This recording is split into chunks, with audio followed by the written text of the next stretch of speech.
महाप्रभु 24 वर्ष 344 एकर जमी बिक्री।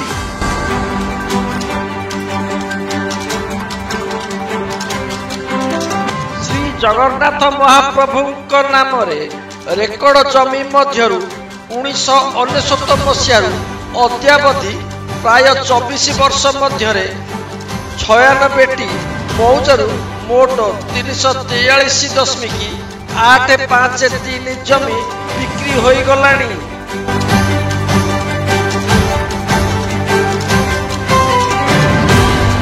ए बाबदरे मिलिथिबा 12,34,01,533 टंका को जातीयकरण बैंक रे प्रशासन पाखरे स्थायी भाव बा कर्पस फंड भाव रखा जाइछि।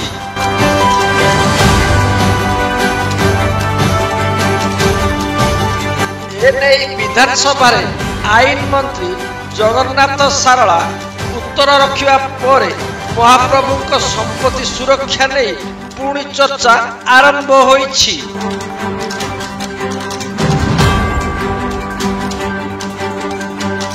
महाप्रभु संपत्ति बिक्री परिमाण धीरे धीरे बढ़ुछि।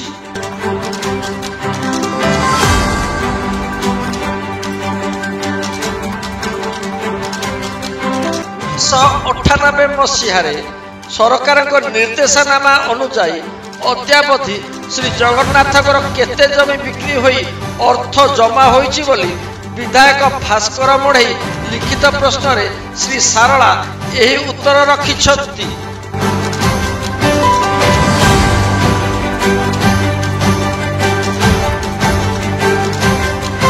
तेबे वर्तमान केउ मौजारू बिक्री जमी पाई पदक्षेप निया जाउछि बोली से पचारिथिबारु प्रश्नर उत्तर रे कौनसी तथ्य दियागला नाही।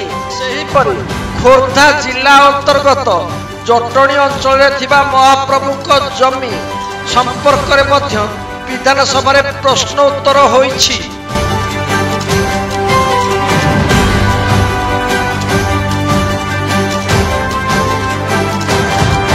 जटणी रे स्थितिमान जमी 2012 मसीह जगन्नाथ जमी कही जनसाधारण किणा बिकारु वंचित रखा जाइथिबारु सरकार लोक को न्याय दबारे विलंब काहीकि करूछंती बोली विधायक सुरेश कुमार राउतराय लिखित प्रश्न करथिले।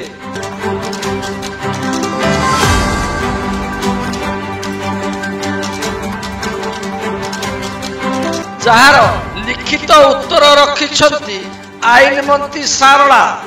एथिरे कुहा जाइछि जे जटणी उपखंड तत्सलग्न 156टी मौजारे थिबा जमी को तत्कालीन ब्रिटिश सरकार 1858 मसीह मंदिर अर्थ खर्च निमंते सुपरिटेंडेंट को जिम्मा देथिले।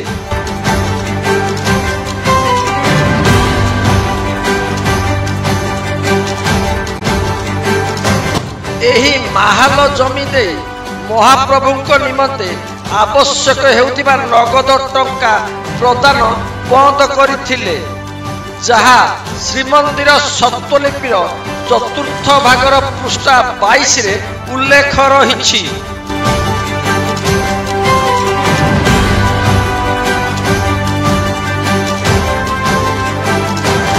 एही महाल जमी श्री जगन्नाथ महाप्रभु एकरजात महल बोली श्रीमंदिर सत्वलिपि रे उल्लेख रहिछि।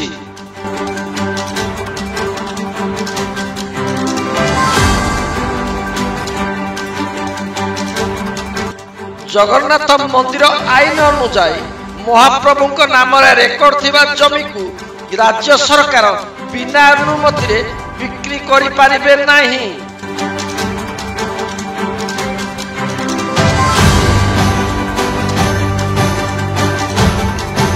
सेहीपरि जगन्नाथ संपत्तिर मार्फतदार थिबा व्यक्ति संस्था को उक्त जमी को बिक्री करने को हेले श्रीमंदिर मुख्य प्रशासक किंबा ताको अधिकृत अधिकारी लिखित अनुमति नेबाकू पड़िबो।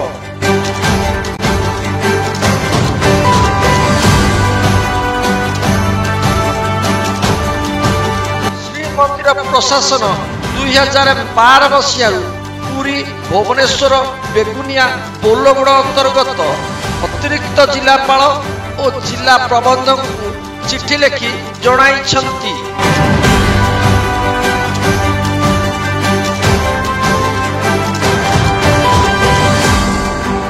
ଶ୍ରୀମନ୍ଦିର ଆଇନକୁ କଡ଼ାକଡ଼ି ଭାବେ ପାଳନ ନିମନ୍ତ ଅନୁରୋଧ କରାଯାଇଛି। ଏହି ଚିଠି ନେଇ 2012ରେ ହାଇକୋର୍ଟ ଦେଇଥିବା ମାମଲାକୁ ଖାରଜ କରାଯାଇ ପ୍ରକାଶ କରାଯାଇଥିବା ରାୟ ସମ୍ପର୍କରେ ସମସ୍ତଙ୍କୁ ଅବଗତ କରାଯାଇଛି।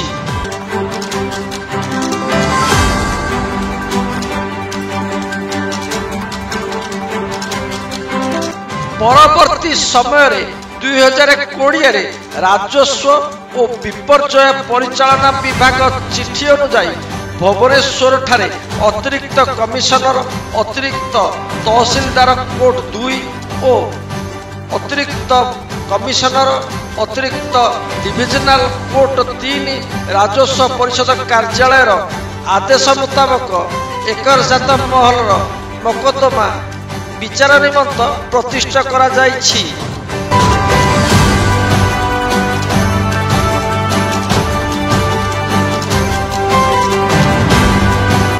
ଯେତେବେଳେ 4ଟି ମାମଲା ଶ୍ରୀମନ୍ଦିର ସପକ୍ଷରେ ଫଇସଲା ହୋଇଯାଇଛି, ବାକି ମାମଲା ବିଚାରାଧୀନ ରହିଛି।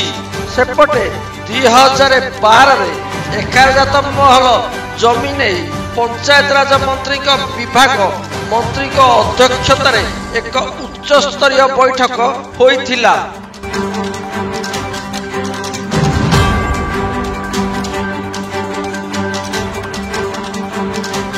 ଆଲୋଚନା ମୁତାବକ ଅତିରିକ୍ତ ଶାସନ ସଚିବ, ରାଜସ୍ୱ ବିପର୍ଯ୍ୟୟ ପରିଚାଳନା ବିଭାଗ ମନ୍ଦିର ପ୍ରଶାସନକୁ ଏ ବାବଦରେ ଲିଖିତ ମତାମତ ଦେବାକୁ ମାଗିଥିଲେ।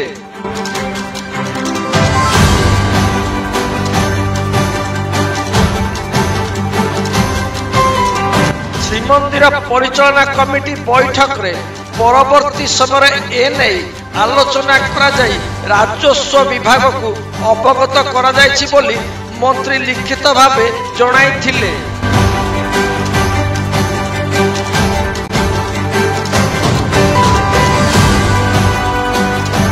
ସୂଚନା ଥାଉ କି ପରିଚାଳନା କମିଟିରେ ମହାପ୍ରଭୁଙ୍କ ଏକରଜାତ ମହଲ ଜମି କାର୍ଯ୍ୟ ସୂଚନା ଥାଉ କି ପରିଚାଳନା କମିଟିରେ ମହାପ୍ରଭୁଙ୍କ ଏକରଜାତ ମହଲ ଜମି କାର୍ଯ୍ୟରେ ଲାଗୁନଥିବା ଓ ମାମଲାରେ ଛନ୍ଦି ହୋଇ ପ୍ରଶାସନ ହଇରାଣ ହେବାକୁ ପଡୁଥିବାରୁ ଓ ଜଗନ୍ନାଥ ମନ୍ଦିର ପରିଚାଳନା ନିମନ୍ତେ ଅର୍ଥ ଆବଶ୍ୟକ ଆଳ ଦେଖାଇ ବିକ୍ରି କରିବାକୁ ନିଷ୍ପତ୍ତି ହୋଇଥିବା କହିଛନ୍ତି।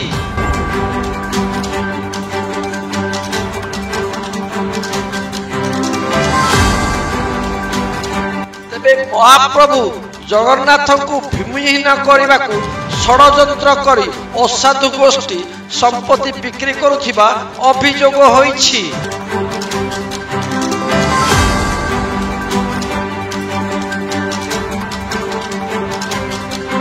ଜଗନ୍ନାଥ ଜମି ବିକ୍ରି ନେଇ ମଧ୍ୟ କୋର୍ଟକୁ ମାମଲା କରାଯାଇଥିବା ବେଳେ ନୂଆ ସମନ ନୀତି ପ୍ରଣୟନ କରି ମହାପ୍ରଭୁଙ୍କ ଜମି ବିକ୍ରି ବ୍ୟବସ୍ଥାକୁ ସୁଲଭ କରିବା ନିମନ୍ତେ ପ୍ରଶାସନିକ ତତ୍ପରତା ଚାଲିଛି।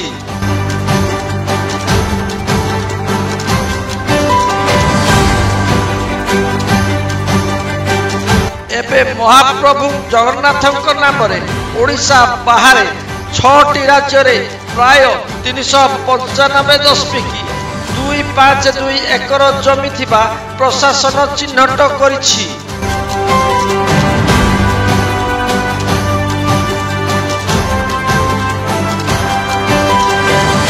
ଯେତେବେଳେ କି ଓଡ଼ିଶାରେ ଜମି 10 ଜିଲ୍ଲାରେ ଥିବା 9306.027 ଏକର ଜମିକୁ ରାଜସ୍ୱ ଭାବରେ ଆଦାୟ କରୁଛି ପ୍ରଶାସନ।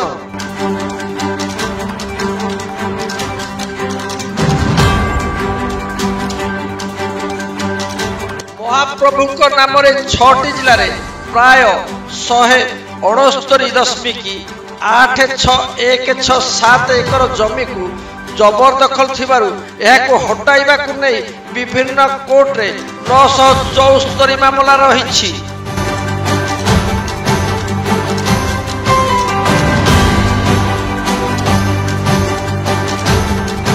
प्रतिदिन श्रीमंदिर हुंडी 4 ରୁ 5 लाख टंका हिसाब रे मासकु प्राय हेउछि 4 कोटी टंका।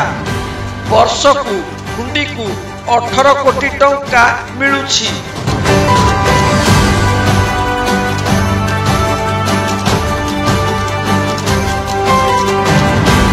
यह छड़ा हुंडी रे पड़ुथिबा सुना रूपा दान, श्रीमंदिर जेनेरेशन सेल को मिलुथिबा अर्थ और अन्य सुना रूपा दान राशि महाप्रभु को जमी को मिसाइले अर्थ को मिसाइले प्रति वर्ष महाप्रभु को निमंते 50 कोटी रु अधिक टंका मिलुछि। सेहिपरि खणी खादान प्राय 50 कोटी टंका मिलुछि। सरकार पक्षरु मध्य जगन्नाथ विभिन्न जानी यात्रा और अन्य कार्य निमंते कोटी कोटी टंकार स्वतंत्र पांठी मिलुछि।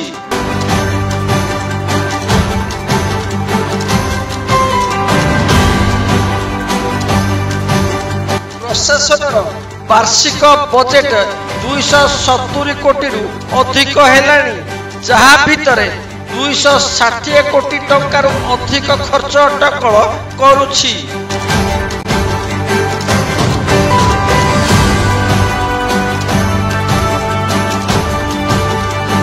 रथयात्रा, मंदिर मरामती रक्षणाबेक्षण, मंदिर प्रशासन पक्षरु करा जाउथिबा भक्त निवास समेत विभिन्न कोठा निर्माण और मरामती, सेवायत कल्याण, कर्मचारी दरमा प्रवृत्ति निमंते एही टंका व्यय हेउछि।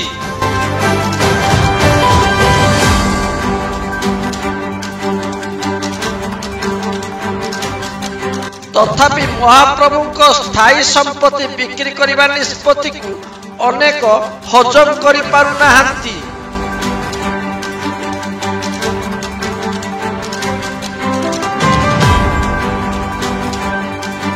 पुरीरू आंदोलन ओडिशा ब्यूरो रिपोर्ट।